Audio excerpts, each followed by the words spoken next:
Hey everybody, welcome to this webinar sponsored by Duda. This is the master the craft of weathering Google updates. And with us, of course, I'd like to thank everybody who's joining us, all those live in the comments section, watching this live. Definitely throughout this presentation and throughout this talk, definitely submit comments, so we'll try to get those answered by one of the three of us on this thing right now. My name is Barry Schwartz. I don't know what my title is, sometimes SEO Janitor, sometimes I write at Search Engine Land and Search Engine Roundtable. I've been covering search stuffs for about 20 years now. A lot around Google updates, which make people at Google scratch their heads sometimes. And of course, with us is Maire Haynes and John Mueller. Marie, want to introduce yourself quickly? Sure. My name's Maire Haynes, and my company, MHC, what we do is we offer strategic consulting for SEO. And many years ago, I was a veterinarian with an interest in SEO. And then over the last 10 years, that's evolved into full-time SEO, more than that even. And I just have a real interest in trying to understand how Google's algorithms work and how legitimate businesses can be on the right side of algorithm updates. Thank you so much. And of course, we have John Mueller from Google. John, you want to give a quick introduction? Sure. Hi everyone. So I'm John Mueller. I'm a search advocate at Google. I'm part of the search relations team. And on the search relations team, we essentially try to connect the inside part of search with the people who kind of create websites for search. And that includes SEOs. That includes sometimes things around rankings. A lot of times, it's more about kind of technical functionality. So it's less about like how to tell people how to rank #1, but more it's like, well, if you want your video shown in search, here's how to do that. Or just generally kind of from a technical point of view, how to make things work well in search. Yeah, that's pretty much me. Thank you. And thank you for pressing that big red button right before this webinar to release the next Google Core update. Just joking. Obviously, John does not press that button. And I'm not sure if you actually had any awareness that it was going to be released when it was. And the timing of this was definitely not scheduled at all. But it was a good coincidence. And a lot of things around algorithm rankings and fluctuations and all these changes are a lot of time, I don't know, it depends or whatever. That being said, Marie has a really great presentation, which she'll be sharing with us in the next couple of minutes. During that presentation, feel free to submit questions so that we could get those answered for you after the presentation. The presentation's about 20 minutes or so from what I hear. And Marie, from what I hear, you're pretty good at timing those things perfectly. She's well seasoned at giving presentations. And John is really, really good at answering questions off the cuff. He might not be able to answer all your questions. And when he's not able to answer your questions, I will put on my John face and answer them on his behalf. Thank you. They may not be from Google, but I'm not from Google, so I can say whatever I want and get away with it. I'm surprised we didn't just get the John Mueller bot in. Is it a good replacement for you, John?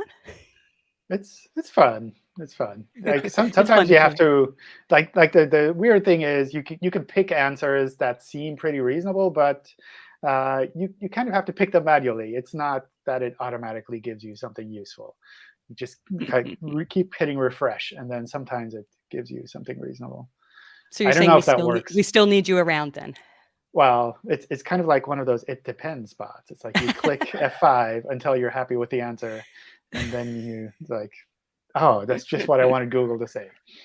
Right. So you can search for like a John Mueller bot or John Mew bot on Google to find it. It's pretty cool. Somebody built an AI thing that basically looks at John's previous answers across Twitter and try to answers questions that you might feed to it. And it's pretty accurate for the most part, but there are some funny examples of things that are inaccurate and so forth. So that was fun. And of course, we have a lot of people watching live right now from California all the way to Spain and Portugal, some in Argentina, South Florida.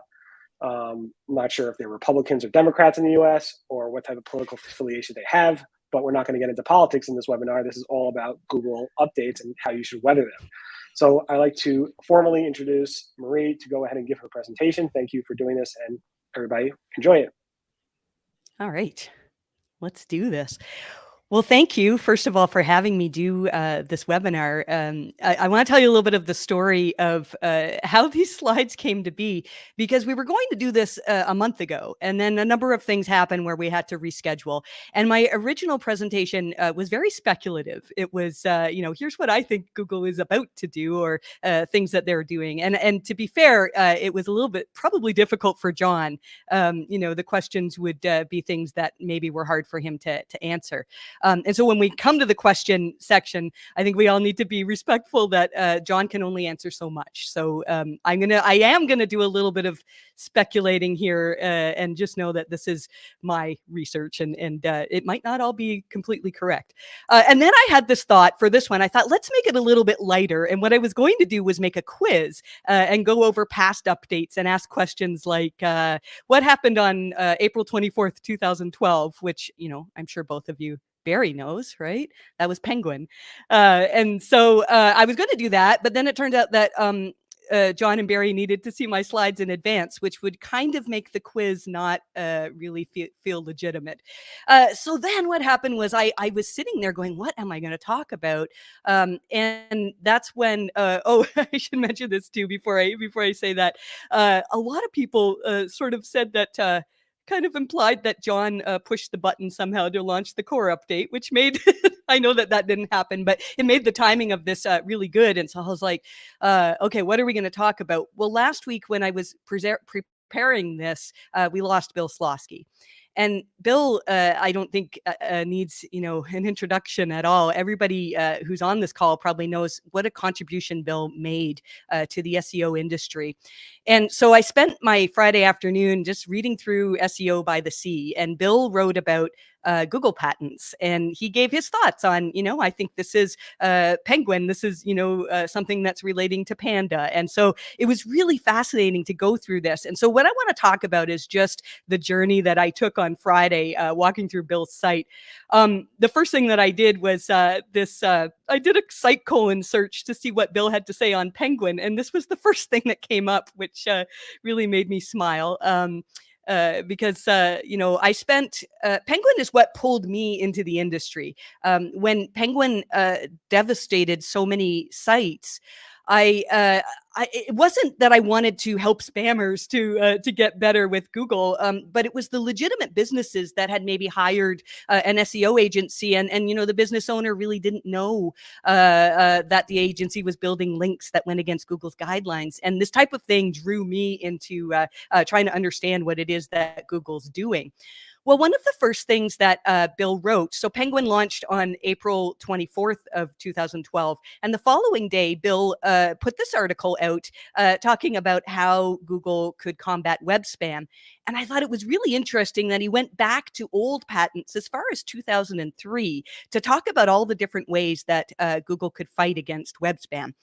As SEOs for Penguin, we talk about the links pointing to our site. And a lot of people talk about anchor text ratios and things that maybe, don't always make sense. And when you look at Google patents, it's interesting because all of the patents that Bill talked about, we're talking about the signals that were on the spam sites, the sites that were linking out, which was very, very fascinating. So this is back from a 2003 patent. And Bill pointed out that there were a number of things in this patent that, and again, we have to have the conversation whenever we talk about Google patents. Just because Google has a patent for something doesn't necessarily mean that they're using this in their algorithms, but all of this makes sense to me. And so even 20 years ago, almost 20 years ago, Google could tell if a domain name, when people buy up expired domains and try to repurpose them because they have a bunch of links pointing to them, it's usually pretty easy for Google to figure out that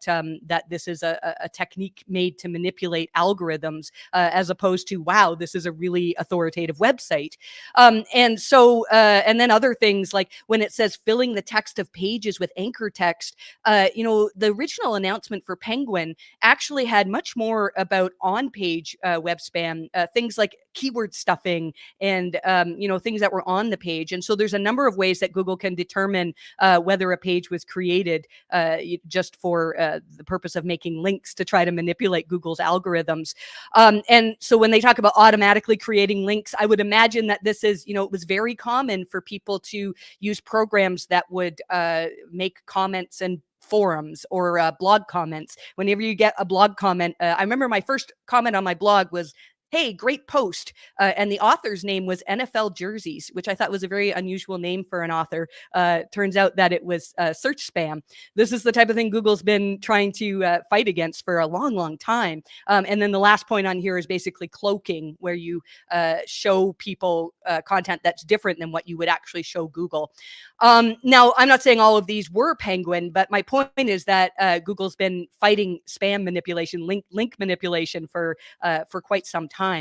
I found this patent really, really interesting. And again, we don't know if this is what Google's doing, but Bill shared this example of how an algorithm could look at the words that are on either side of a link. And so in this situation, he showed this site was linking to a page that's talking about Saturn, the planet. And an algorithm could look at the words on either side of this link and determine what's the most rare word on either side. So in this case, it would be planets and also elegant. And do other people tend to link to this content in that context? And so, if somebody was linking to Saturn, the car brand, they're probably less likely to use it in the context of a planet, or, maybe it's elegant, but it's less likely to be used in that way.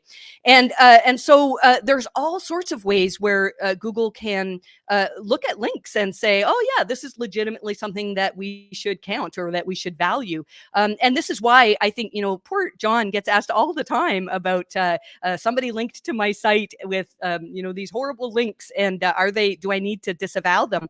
Well, Google's algorithms are very, very good at figuring out, whether links should be ignored. So if somebody links to you with a bunch of, say, adult terms in the anchor, and your website has nothing to do with adult stuff, it's pretty likely that Google's going to look at those links and go, whoa, this context doesn't fit with what we expect to see for this site, and then just ignore those links. So I found that very interesting. The most interesting stuff, though, was the stuff that Bill had written on Panda. And so Panda, I'm going to go into great detail here, and it's going to seem like, why are we talking about Panda when Panda came out, 10 years ago, more than that. But I'm going to show you how important I think it is in today's algorithms. And if you were affected by the core update, which launched yesterday, the May core update, then this is the part that you really need to pay attention to, in my opinion. When Panda first came out, as SEOs, we initially called it the Farmer Update. And this was an article that was written by Danny Sullivan when he was not with Google at the time. He was at Search Engine Land. And he talked about how Panda closed in on these content farms.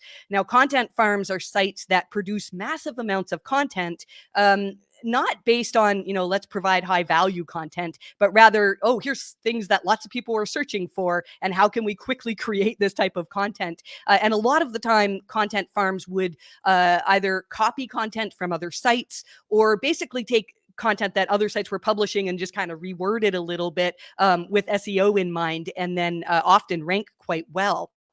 Well, this is what, so one of Bill's articles linked to this article from Google. And I don't think I've seen this before. It might not be a big deal, but it was a big deal for me. That just a month before Panda launched, Google launched another algorithm. They didn't give it a name. They just said, all right, we launched something about search and search engine spam.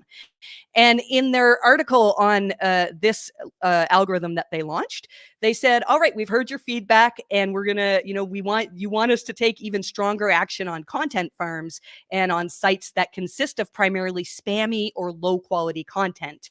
And they go on to say in that post, this is not about Panda. This is about whatever this random algorithm update was a month before, that this update was going to go after sites that copy others' content and sites with low levels of original content. So that's interesting, right? And then even this is from Matt Cutt's blog, and Matt said same thing. Hey, we just launched this algorithm update that primarily affects sites that copy other sites' content. So as SEOs, when we talk about Panda, there's two things that we really almost always mention. One is duplicate content. And I don't know, John, how many questions you have answered on duplicate content and whether duplicate content is an issue. That could be something we could discuss in the Q&A perhaps, but I mean, it comes up all the time. And a lot of this, I think, started with this announcement about just prior to Panda that sites that duplicate content from other sites could be seen as lower quality. So, and then the other thing that we talk about is thin content. And we've had all sorts of discussions on what makes thin content. I saw one just the other day. Somebody was talking about how many words you need in a blog post in order to be considered high quality content. And I don't think thin content has anything to do with word count. I remember, so Barry writes lots of articles that are not necessarily super long, but still valuable to people. And I've seen over the years, Barry, because Barry, you were hit by Panda at one point, I believe. And I've seen you over the years adding more and more to your posts. You know, he adds now things from the SEO community that something, you know, Glenn Gabe said this, Lily Ray said this, I said something, and you know, he adds a lot of value to his posts. And you know, I think that's a really, really good thing. So this is the blog post that Google gave the announcement about Panda for. It's about finding high quality sites in search. And I want to talk about this article that Wired wrote. Stephen Levy did this interview with Amit Singhal from Google and also Matt Cutts. And just an aside, if you haven't read In the Plex, it's the first book I read on Google. It's so good, and I would really, really recommend it. Stephen Levy wrote that, just talks about the history and how the algorithm was just so much better than everything that was out there. And it really is a fascinating read. Well, this article in Wired is really, really interesting. So Wired said, all right, this Panda update came out and everybody was calling it farmer because it goes after thin content. Wired said, how do you recognize? They said shallow content. And, you know, as SEOs, again, we talk about word count and not a whole lot more, you know, and Amit Singhal actually gave some really, really interesting answers. He said, well, we use our standard evaluation system, which we've been developing, where we basically send documents to outside testers. These are the quality raters that we talk about. And they ask the raters questions like, would you be comfortable giving this site your credit card? Well, that's one of the questions in which I'm going to come to soon. And Google tells us to ask about core updates, even about Panda. Would you be comfortable giving medicine prescribed by this site to your kids? These are very, very specific questions that Google is trying to tackle. And then Matt Cutts said, yeah, you know, basically an engineer came up with this set of questions that would determine whether pages or sites, I suppose, are high quality. So would you consider this site to be authoritative? Now, we know that some of that is measured by PageRank. Google tells us in their guide to how they fight disinformation that PageRank and trustworthiness and authoritativeness are closely tied to PageRank. But there has to be more to it than that, because PageRank doesn't tell us about the actual content on pages. And all of these questions are talking about the quality of the content on pages. So this was really interesting. This was in Google's announcement about Panda. And they talked about, prior to Panda, there was a Chrome extension that was available to people. And what the Chrome extension would do would say, if you go to a particular site, you get a site in your Google search results, and then you click on it and you go, oh, wow, I never want to go to that site ever again. Please don't show me that in my search results. You know, whether it says it's offensive, it's pornographic, or generally low quality, then you had the option with this Chrome extension to block it. And now Google said in the same blog post, that was not factored into Panda. Panda didn't learn from those sites that were blocked. But it was really interesting to see that when they launched Panda, it had the same effect, that it would have blocked the vast majority of sites that users said, no, I don't ever want to see this site again. And that was kind of cool that Panda did that. And then I went through I did this morning. I went through some of my notes from Help Hangouts. John knows this, but I've stalked him for 10 years now, John, where I started trying to learn about Penguin and just took notes from Google Help Hangouts. And John's been doing, I don't know how many, I should count up how many they are, but It's a lot of help hangouts where he's answered a lot of questions.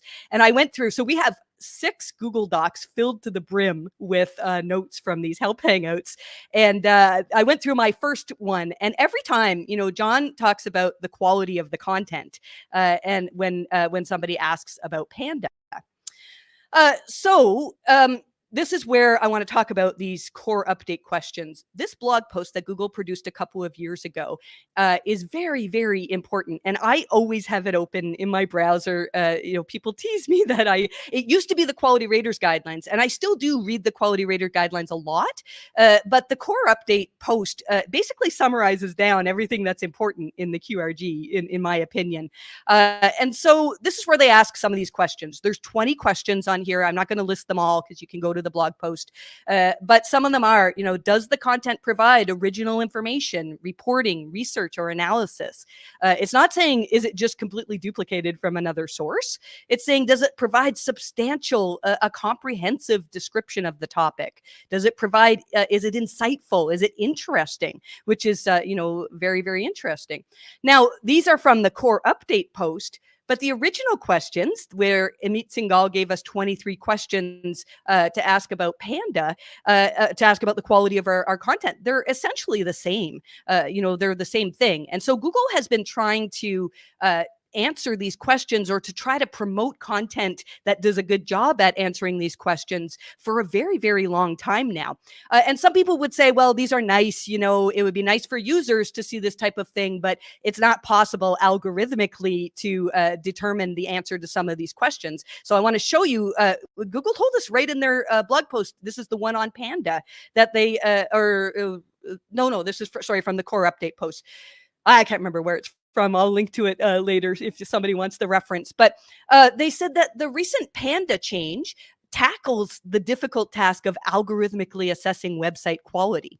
It didn't say, we looked for all duplicate content, or we looked for pages with a word count of over this number. It was algorithmically assessing website quality. And in the same post, they say that, the questions that they say to answer maybe give us some insight into how Google tries to write algorithms that distinguish high quality sites from low quality sites.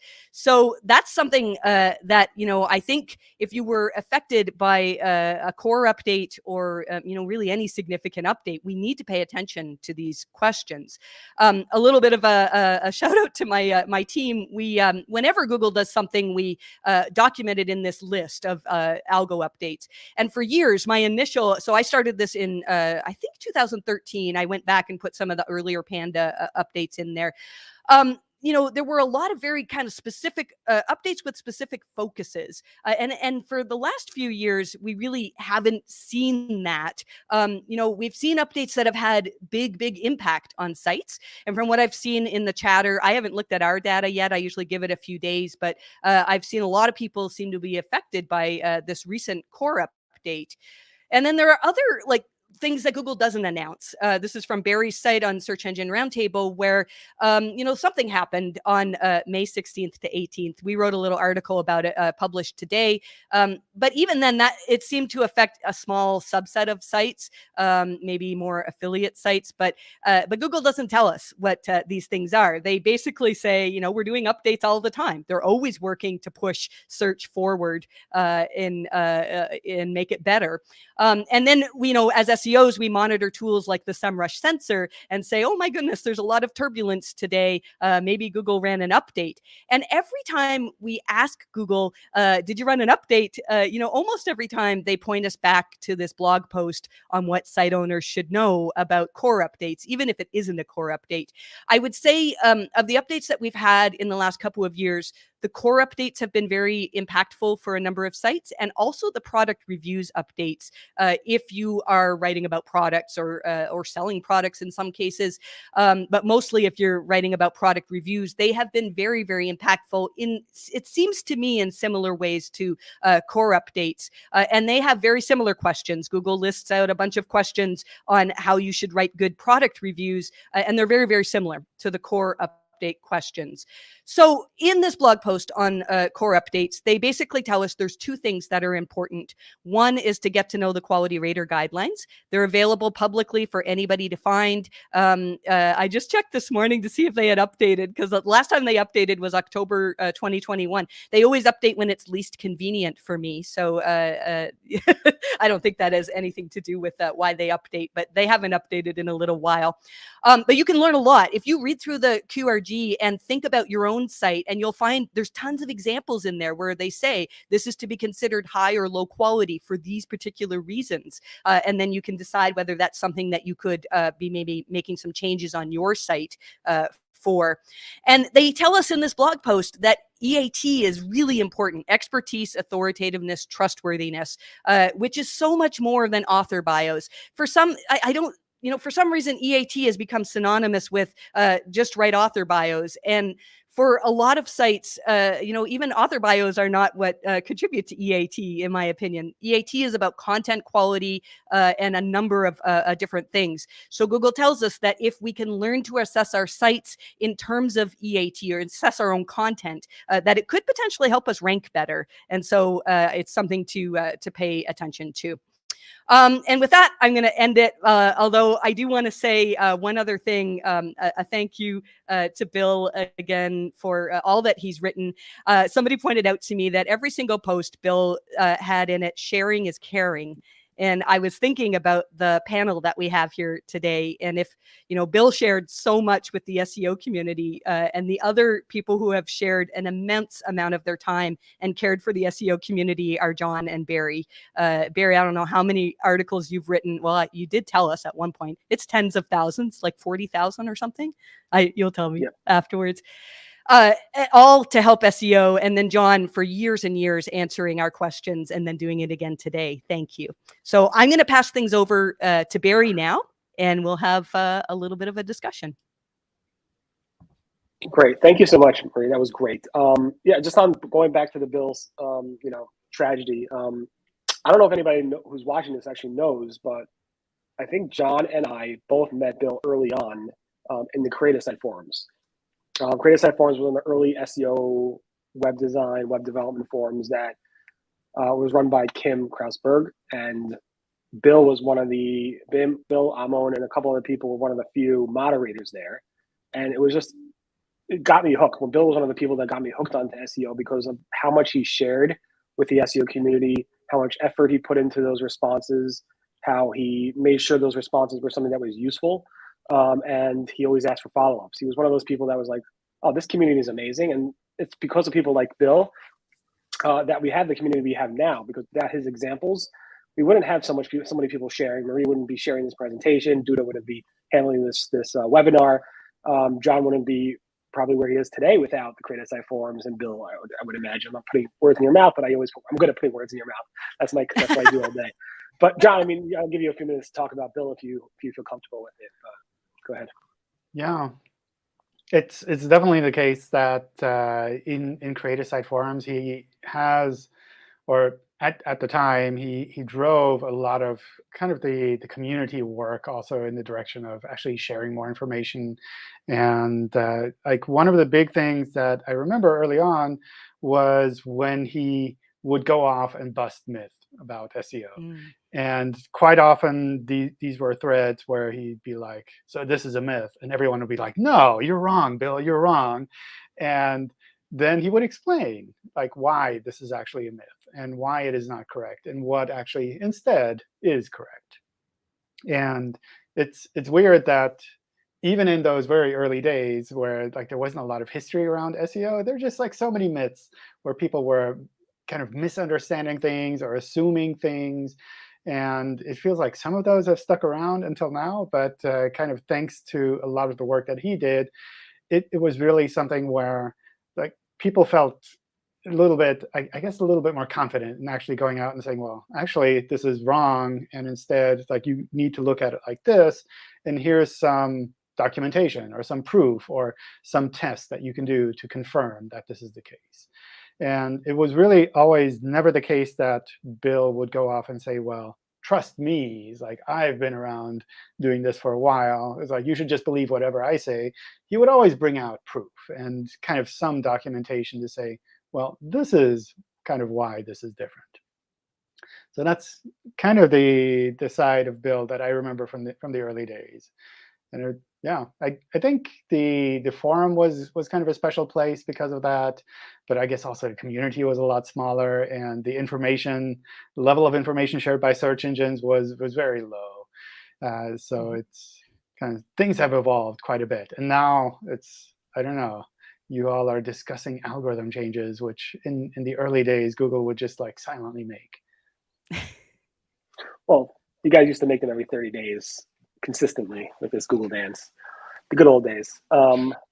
Going back, I mean, looking at all the algorithm updates that you guys have been doing, even before, John, you were there, like the Florida update, and even before that, they all go in a certain direction. It was always interesting to see that. And it was always like the old SEO conferences and the old comments in the SEO forums were like, I don't care about the user. I just want to know how to rank better. I don't really care how I do it. I don't really care about the user at all. And Google's like, forget about that. All we should care about is the user, and we'll take care of the rest. And all the SEOs, including myself, are like, that's not true. We don't really think it matters to think about the user. All we should really think about is how high we can rank in the search results.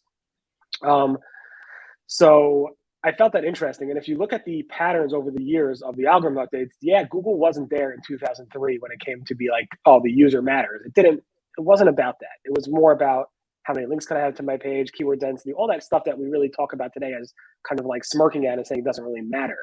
But the direction Google has been going consistently with every single Google algorithm update is about focusing on the user.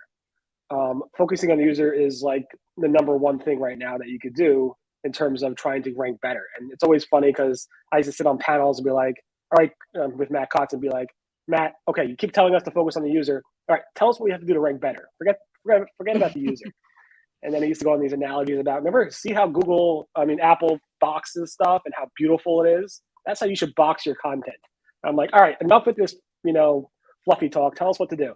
And the truth is, that's the direction Google was going. That's where we are today. And it's only going to get more and more about that algorithm in terms of that. And so I think it's pretty interesting with the product reviews update, with these core updates, obviously early on with the Panda updates.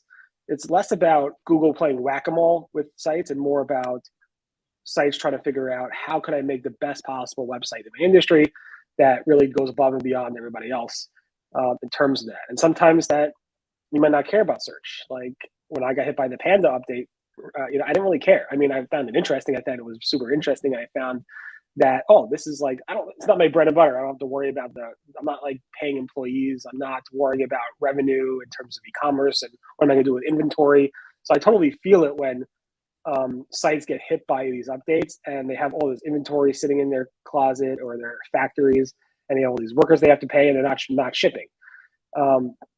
But me getting hit by an update, I'm like, this is super interesting. I got hit by an update. My rankings stink. I'm going to go ahead and do a poll, see if people want me to make my website better. I think, John, maybe you kind of said, hey, make a poll on your website, see what people hate about you. And I put a poll up there, and it really, really hurt my feelings, and everybody made fun of me. And I'm just joking. Although, no, but the feedback was, keep doing what you're doing. So I kept doing what I'm doing. I didn't really change much. It's still the same theme. Maybe I add more animated GIFs now here and there. In any event, so it's pretty interesting to see. And if you think you're doing what's great for the user, don't worry about the search engines. Even if it's not working today, Google's algorithms will eventually adjust and do what's best for the user. So it might be hard to sit there and be like, I'm not getting the rankings I deserve. You might get all the best possible feedback from your users, and your users are telling you you're doing the best things, and you might not be getting the traffic. And I'm just saying, stick with it. I stuck with it, and my traffic did improve. And even today, things work and some things don't. So just keep trying things and you'll see what works for you. I'm not sure if anybody wants to chime in there, or should I just go into some of the questions that people have been asking? Go ahead with some. I think that makes total sense, kind of Barry, with regards to kind of focusing on what you think makes sense. I think the aspect also to kind of think about is also look at what people see in the search results.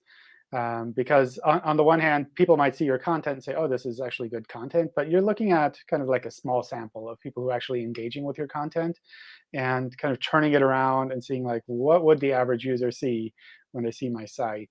I think that's also kind of important. And you would see that when you look at things like in Search Console, the performance report, what people are searching for, and then like look at the search results and be kind of critical of what you see there. If like the #1 query for your site is Gmail login because you wrote about a login problem in Gmail at some point, it's like, chances are your page is not the most relevant one for Gmail login. And if that traffic goes away, your overall traffic might change significantly. But that doesn't mean the traffic that you care about, kind of those users engaging with your site, are really kind of going away and disappearing. Mm-hmm. For sure.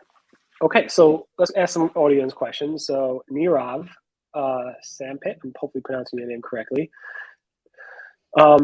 at 1:24 p.m. Eastern said, I see a lot of websites ranking with very poor core web vitals. A lot of people on Twitter or over the internet forums have said that Google has not factored in core web vitals in the ranking drop.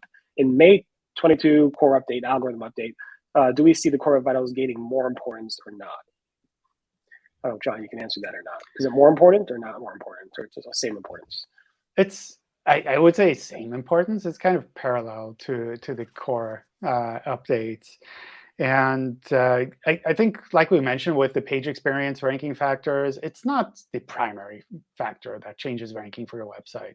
But it does help us, especially when there's more a matter of, like, so which of these similar pages should we be showing first? So if someone is searching for your business name, then obviously we show your business name, your business website, because even if it's really slow, that's really where people want to go. But if people are searching for, I don't know, best headphones or I don't know, some random query, then obviously we can map out a little bit more which of these pages actually make sense. It's not that they're looking for one specific page. It's more, well, they're looking for a set of pages. And from that set, we can factor that in a little bit more. OK, great. So the next question is from Ali at 1:28 p.m. Eastern. I'm just saying that so it makes it easier for Duda to put it up on the screen. And Marie, maybe you answer this question first, then I'll answer it, and John can say you're wrong to both of us. This core update, does it affect FAQ schema? So is that a yes or no, Marie?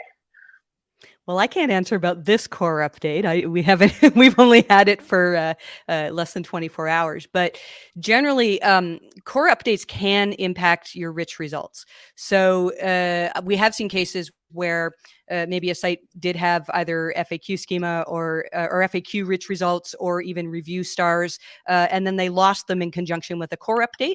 And my thought on that is that Google only wants to show rich results for high quality sites. And so sometimes I think the two go hand in hand, that if the algorithms have decided that you're lacking in quality for some reason, that makes it less likely that you're going to get some type of rich result. That's the way I would answer that. Yeah. Yeah, I mean, I think Google has said previously with previous core updates and additionally with product reviews updates that it does affect other things like feature snippets, rich results, rich snippets, rich results you call them now, and other things like even Google Discover could be impacted by these core updates and product review updates. So I think the answer is yes, it can affect your FAQ schema. And John's going to shake his head yes or no. Yes. Yes. OK, we both got it right. That was a very definitive yes. Thank you. All right. And the next question is from Simon, who says, people made fun of Barry. Is that new? No, not new. Is it true? It's good. OK.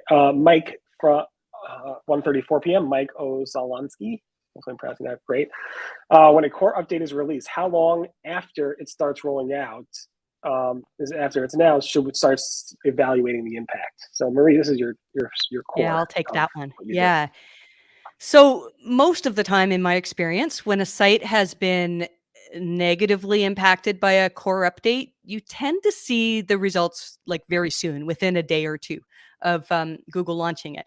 The last few updates, though, we had a few cases where, now Google's been telling us how long it takes to roll out these updates. And they did say in this announcement that this update would take 1 to 2 weeks to roll out.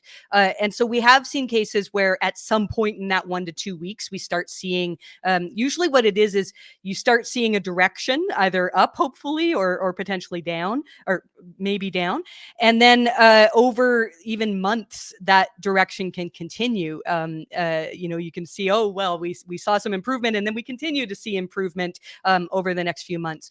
So in terms of when should you start evaluating, I know when we first started analyzing core updates, today, I would have been in Google Analytics all day looking at hourly traffic and saying, oh, this one has a little bit more hourly traffic than, and you can look at rankings. But the thing is, it's very turbulent when Google runs a core update, and things can go up and can go down, and it's very hard to analyze within the first few days. So we usually like to give it at least a week or so. But ideally, you should be making decisions after the rollout is done most of the time.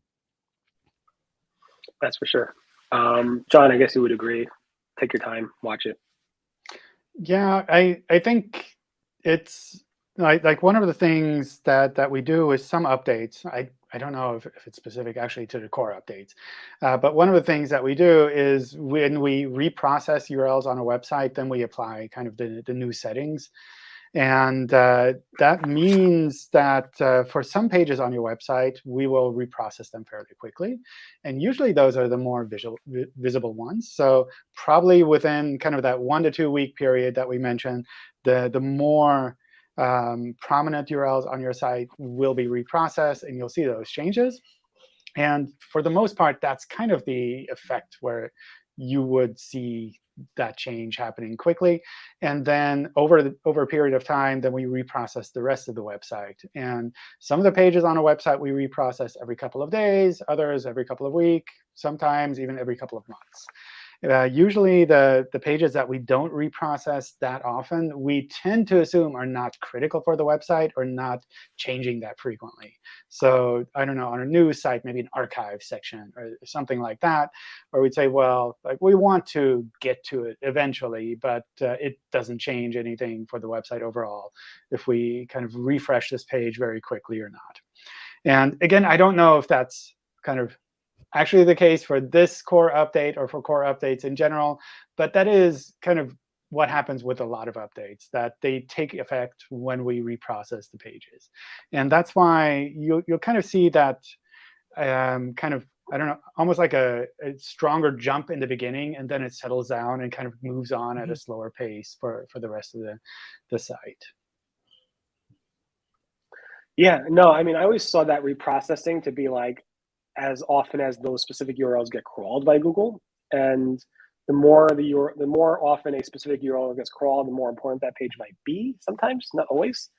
And some updates happen immediately. Like I know Google released some spam updates and said it's going live today and it's done. It's immediate. Mm-hmm. So I assume that's more about, I don't know. I could make some guesses, but I don't want to confuse people. I think, but some updates actually roll out immediately.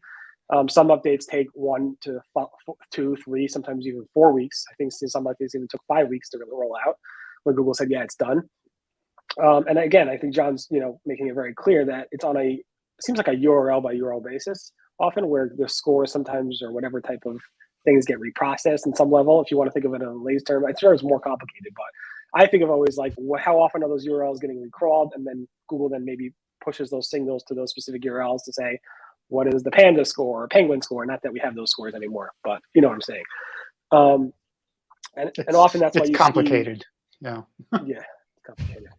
But that's why I wouldn't always jump to say, how was my site hit the day after a core update? Because even after Google says it's done, maybe the bulk of it's done. I would say maybe 95% of it's done, but maybe not every single URL across all of Google's indexes actually impacted, which is always interesting to see.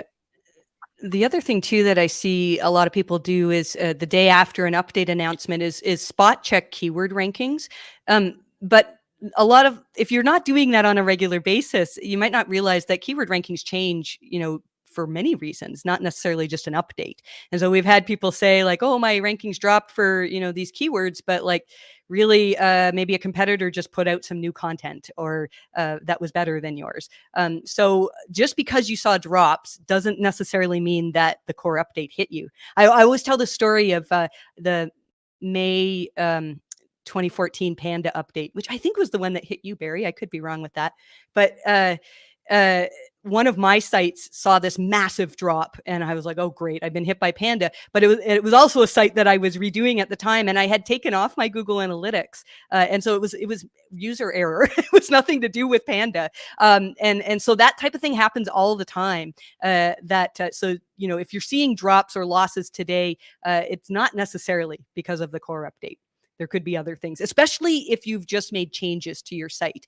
It's amazing how many sites launch a redesign and coincidental with when Google's making changes, not on purpose, obviously. But if you've just done a redesign or you've just, remapped a bunch of redirects or things like that, I'd look to that first as the reason, that maybe you've done something technically wrong because it's not always because of the update. Right, for sure. And then the next question we have is from Jasper at 1:37 p.m. He says, my website rank went down even after having really great quality content. What is the main criteria in this new core update? Why is my great quality website, great content not ranking well? Oh, that's the wrong question. It's from two above that, 1:37 p.m. Yeah, that's a common question too, where and it's really hard sometimes to assess the quality of your own content. And this is John mentions this all the time, that it would be good to get a third party to get some of your clients or your customers to look at your website and also your competitors' websites and give their unbiased opinion. So my best advice would be to thoroughly look at the core update questions. And what people tend to do is say, well, okay, my site doesn't meet this question, but neither does the one ranking above me. But it doesn't work like that. Maybe that site above you has some other things that are better in the content. So really, I would say look deeply at the core update questions. Another thing and this is just my opinion, I don't know if this is legitimately what happens though, but I would say look at how your content is structured. I really feel like if content is hard for a user to read, it doesn't do as well. So there are pages that we've seen pages that have had incredibly good content, but it's just one big block of content. And if you think of how we read the web, if I'm looking for something on my phone or I quickly want information, most of the time I don't want to read an entire block of content. And so sometimes taking good content and making really good headings that say, all right, now we're going to talk about this part, and making it easy for users to skim and potentially easier for search engines to determine, there's content on this, there's content on this topic. That type of thing can sometimes help make content that's good content actually seem like good content to readers as well. And then the other advice that I would give here is whether people are legitimately linking to your content. Now, I'm not saying go get more links. I'm not saying go build links. But if you have content that the only way people are going to link to it is if you've found a way to build your own links, then something needs to change there. For the most part, I mean, some content can rank without links. But if your competitors are earning links from authoritative sites, then and you're not, you have to artificially manufacture those, then it might not be actually high quality content, which is tricky sometimes. Cool. The next question is around, I was hit by the November core update, which was over 6 months ago. And after that, we did everything we could to clean up the thin pages and technical changes we made and so forth. What are the chances of my site recovering for this core update? Should I take that one again? Yeah. Okay, so Google's blog post on core updates, which is always open on my my computer, actually says that if you were negatively affected by a core update, you usually need to wait until another core update happens in order for Google to reprocess the signals. And so if you've been working on improving your quality, then often it's the subsequent core update where that's rewarded. We've seen cases, though, where it takes more than one, I don't know if that that's just because we need to keep doing more work, or whether it depends on what Google's seeing on your site. But yeah, you know, so if you've been working really hard and doing the right things, then you should be seeing within the next 2 weeks some type of an improvement if you're going to see it. Would you agree with that, John? I would say yes. The thing I would watch out for is sometimes I see questions like this and people focus on technical aspects with regards to the site. Like in this case, they're saying like I cleaned up my thin pages and did some technical changes. And oftentimes technical changes don't necessarily map to the quality of the website overall.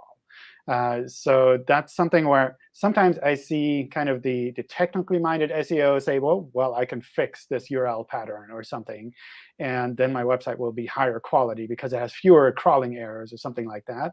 And for us, that's not really the primary thing that we focus on. So if you're purely focusing on technical tweaks to make your website better, my guess is you're going to also have to rethink things from a broader quality point of view as well. It's a really good point, because as SEOs, when somebody comes to us with a decline in traffic, you know, we look for the things that we can fix easily. And so, you know, any good SEO can do a technical, well, to some extent, a technical site audit. And we can usually find something. There's always something that we can say, oh, well, here's some broken links or, you know, whatever.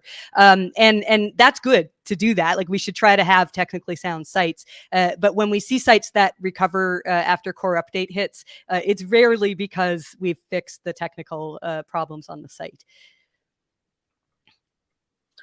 Right. Mike has the next question, but I don't understand it. If you could repost it, you posted it at 1:39 p.m. Eastern about crawling the link graph. I don't really understand that question. Ian, hey Ian, how you doing? 1:41 p.m. Eastern. Yesterday, one of my clients' sites, Google suddenly started crawling the JavaScript files, including missing files. Is that related to this update? Also, why would the Google do this out of the blue? So the answer is probably not related to this Google update. And maybe John got bored, so he decided to crawl all those. I'm just joking. John, you want to take that one? I don't crawl files personally, so it's not that I got bored. But my guess is our crawling system suddenly started to prioritize some of these files that maybe we've collected over time, links to those pages, and then like suddenly we think we need to pick them up. Like, this is assuming that you didn't make any bigger changes with regards to JavaScript on the site. And with regards to why the sky is blue, it's because blue light tends to be refracted the most in the sky. So the white light kind of comes to you directly, and the blue light kind of stays up in the sky. That's why it looks blue. I thought we're not talking about politics. All right, we're moving away from that now. Simon Cox asked the next question, and this is a question I actually wrote down beforehand, just in case we didn't have any questions, so I'm glad Simon asked it. Has John or Google, or both of you guys, consider notifying us in Google Search Console when a core update happens, or is the rollout staggering, meaning it's not possible? And I know we talked about previously having some type of, like, we have a manual action viewer, maybe making an automated action viewer. And I know you guys discussed that in the past. What is that still on the radar? You want to talk? So I think for core updates, we're probably going to stick to the blog and to Twitter, because that makes it a little bit easier to have one persistent place to check to see what's happening there. And it's also something where I suspect most sites don't need to worry about like when the next core update is happening, because most sites are just doing things normally, and kind of like life goes on, and sometimes things go up a little bit or go down a little bit, but it's not like super critical. So I think putting it into Search Console and flagging it as like, oh my gosh, like core update warning kind of thing, I think that would just confuse too many people. So I don't really see that happening. And with regards to other kind of algorithmic changes, I don't know. At least at the moment, we don't have any plans in that direction. I'm smiling because that was one of the things I reread this morning when you were asked the same question when Panda first rolled out many years ago, and people wanted to know in Webmaster Tools at the time, whether you could tell us if Panda was affecting the site, and I think it would be just too challenging, to do that. But I thought it was interesting because there's something in Search Console where occasionally you'll see it says update and there's a line, which is a little bit confusing to SEOs because what that means is that Search Console had an update or there was like a bit of data missing or something. And a lot of people think that means, oh, there was a Google update, because I think there's a little like Google symbol over it or something. So if anybody sees that, it's not a Google update, it's a Search Console update, which is confusing.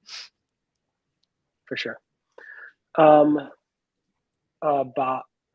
Bargrav Gopal at 143 says, how prominent are author bio pages now in EAT?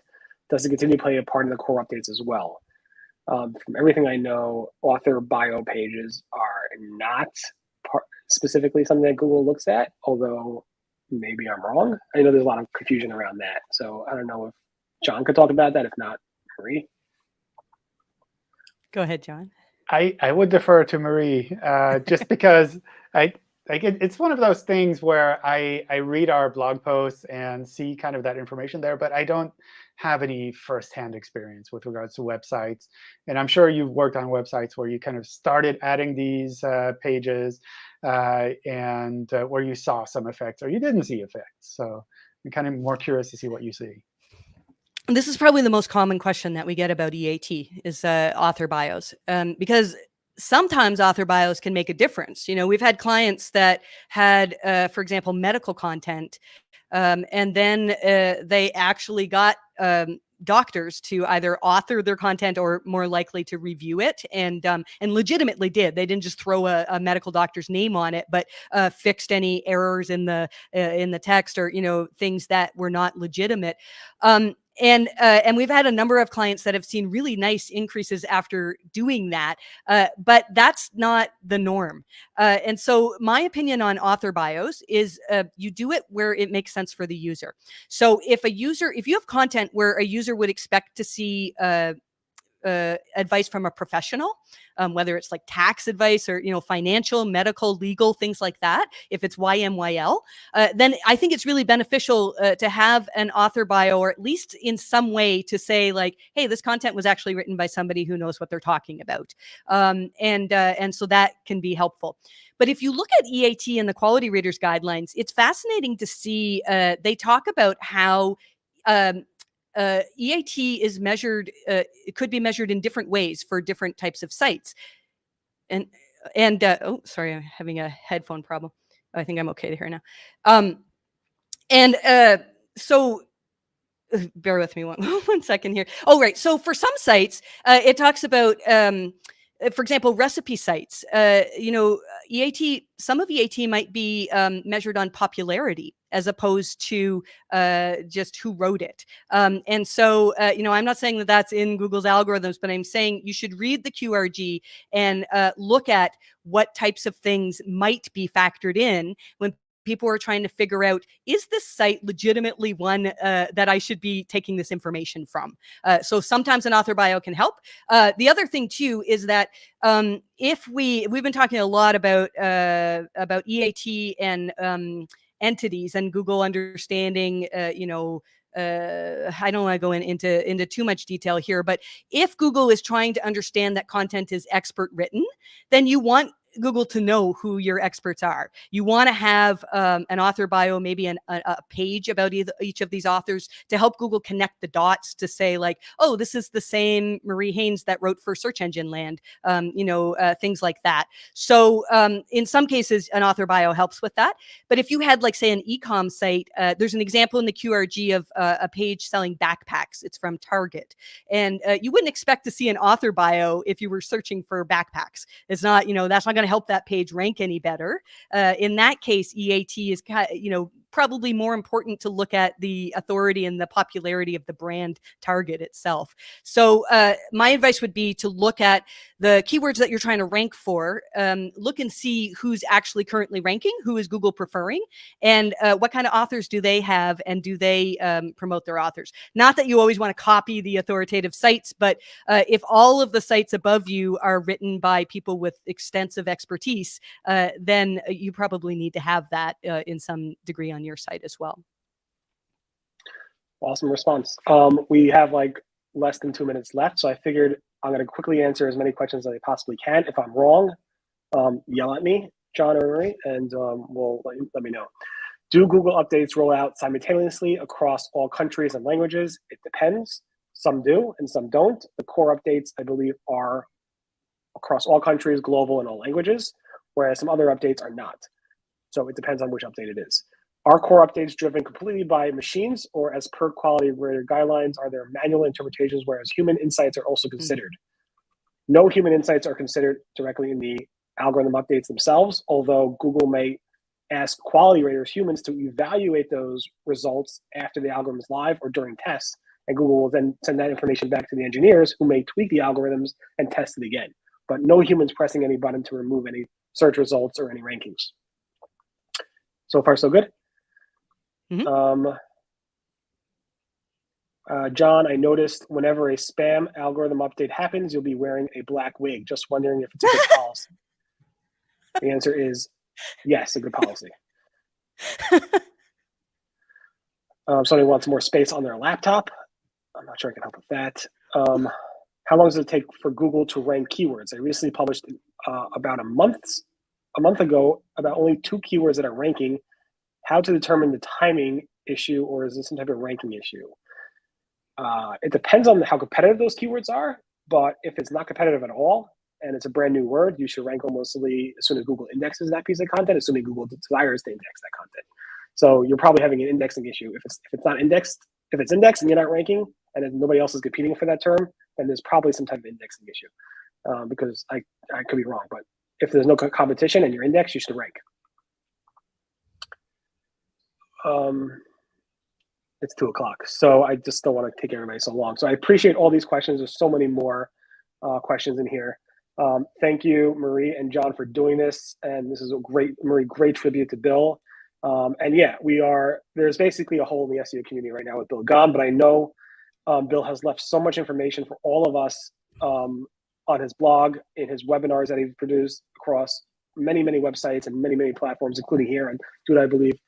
So definitely go back, watch his stuff, read his information, learn about what he shared. And I think the best thing we could do that Bill will want us to do is basically share, verify, show evidence, and keep sharing with the community, because as we have on the slide here, sharing is caring, and that's what the SEO community is all about.